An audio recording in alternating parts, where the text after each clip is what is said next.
안녕하십니까. 해운유학원 대릭쌤입니다.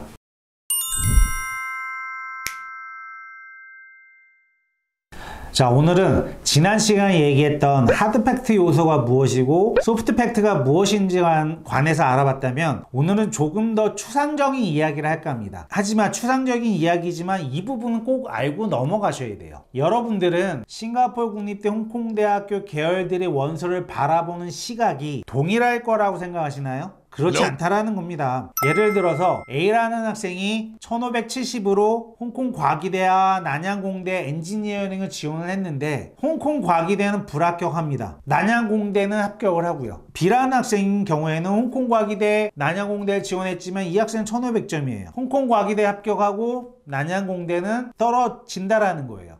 앞에서 얘기한 대로 하드팩트 요소만이 입학 사정 요소가 아니라는 걸 증명하는 부분 중에 하나예요. 이걸 보시는 아버님, 어머님들, 국내 입시에 관한 시각은 버리셔야 합니다. 수능 컷오프가 어쩌고, 심지어 아버님들은 아이들에게 나 때는 말이야, 학력고사 시절 말이야, 제발 이런 시각을 버리셔야 됩니다.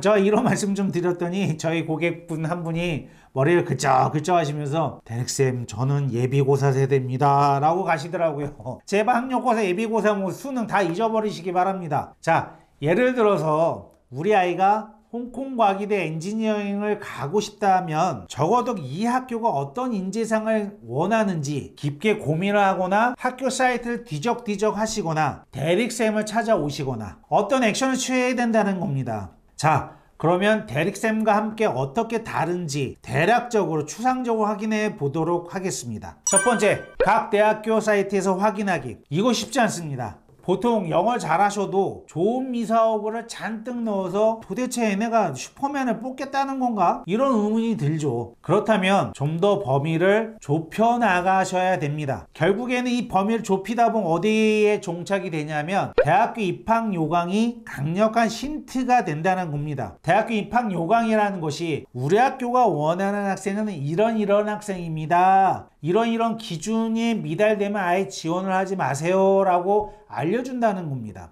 입학 요강 이야기는 제가 따로 영상을 찍도록 하겠습니다. 이런 입학 요강이 녹여져 있는 부분 중에서 우리 부모님들이 이해하기 편하게 예를 들어서 설명을 드리도록 하겠습니다. 아까 앞에서 말씀드렸듯이 수시 띵, 학력고사 띵, 제발 생각하지 마십시오. 지금 저희가 집중해야 되는 얘기는 미국 대학교 입시 요강입니다. 현재 해외 유학을 생각하신 분들이라고 하면 막연하게라도 미국 대학교들, 특히 아이비리그 입학생들이 이야기를 건너 들은 적이 있으실 겁니다. 이런 얘기죠. 옆집 대리기가 아이비리그를 갔다고 하는데 도대체 공부도 엄청 잘했다고 하고 운동도 잘했다고 하고 학생회장도 하고 봉사활동도 많이 하고 상장도 어마무시하게 땄다고 하는데 도대체 우리 애는 뭐 했지? 이런 반응이 일반적인 반응입니다. 어설프게 알고 있거나 실제로 보내신 경우에도 약간의 오해 소지가 있는 내용들이에요. 분명히 오늘은 미국 대학교 입시에 관한 이야기를 확인하고자 하는 내용이 아니라 그 부분 다른 영상에서 설명하기로 하고, 여기서는 일반적인 생각, 이런 미국 대학이라는 생각을 가진 일반적인 생각과 싱가포르 국립대학교, 홍콩대학교 계열의 차이가 어느 정도 나는지 알아보는 시간입니다. 그 부분을 설명해 드리도록 하겠습니다. 좀 집중해 주셔야 돼요. 옆에 그래프를 보시면 X축을 제가 하드팩트 요소로 설정을 했고 Y축을 소프트팩트로 설정을 했습니다. 그리고 저희 최근 5년간 해운유학원의 입시 결과를 한 번쯤 대입을 한번 해봤습니다. 어떤 결과가 나오고 어떤 위치에 있는지 싱가포르 국립대학교 계열부터 알아보도록 하겠습니다. 사진을 보시면 이 그래프 안에 NUS, NTU, 예일 NUS 칼리지, SMU가 다 들어가 있죠. NUS를 보시면 당연히 하드팩트 요소로는 싱가포르 국립대학교 중에 최고죠. 물론 소프트팩트도 계속 올라가는 중에 있습니다. 그걸 어떻게 알 수 있냐? 입학 원서를 통해서 확인할 수 있다는 거예요. 그리고 NTU를 보시면 하드팩트 요소가 NUS보다 조금 떨어지고 소프트팩트도 NUS보다 조금 떨어져 있습니다. 반대로 예일 NUS 칼리지 한번 보세요. 소프트팩트가 상당히 높죠. 즉 미국 대학이라서 그래요. 옆에 보시면 SMU는 하드 팩트보다는 조금 떨어지고 소프트 팩트도 조금 떨어지는 거 알 수 있겠죠. 이 데이터가 그냥 저가 뭐 점찍듯이 찍은 건 아니고 저희를 통해서 입학한 학생들의 전체적인 내용을 데이터화 시켰다고 보시면 됩니다. 이런 데이터를 알 수 있고요.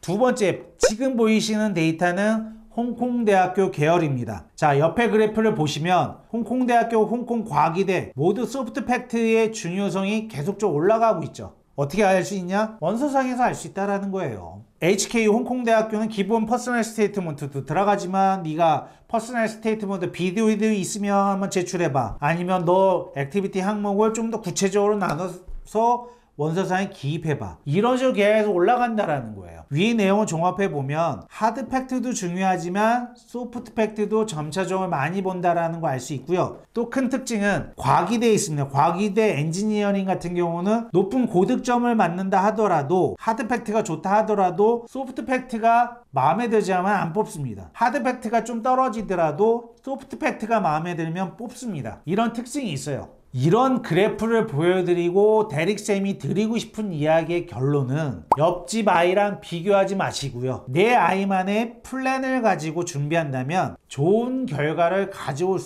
올 수 있다는 겁니다. 정말 마지막으로 드리고 싶은 이야기는 대학교 원서라는 것이 마치 천천히 움직이는 생물 같다 보시면 됩니다. 지금 보는 결과와 또 몇 년 후에 나오는 결과는 또 달라진다는 겁니다. 지금 보여준 그래프도 몇 년 후의 그래프는 또 달라져 있을 겁니다. 그러니 옆집 대리기 엄마가 좋은 대학교 보냈다고 커피 사주고 가방 모찌 하시고 시중을 들 필요는 없습니다. 내 아이만의 플랜을 가지고 가시는 게 정말 좋은 시각인 것 같습니다. 물론 위에 표에 대입을 하면 저희가 뭐 미국 대학교, 영국 대학교, 일본 대학교도 나옵니다. 그 부분은 영상을 따로 만들도록 하겠습니다. 그리고 마지막으로 대릭쌤 100% 믿으시면 안 됩니다. 저 입학사정관도 아니고요. 추론을 할 뿐이지 않습니까? 대학교들이 이런 내용들을 발표하지 않습니다. 외국인 전형은. 그래서 저가 계속적으로 추론해 나가는 거기 때문에 지금 보여주는 내용들이 100%는 아니라는 겁니다. 대릭쌤을 100% 신뢰하실 필요는 없습니다. 자, 오늘 여기까지 하겠습니다. 감사합니다.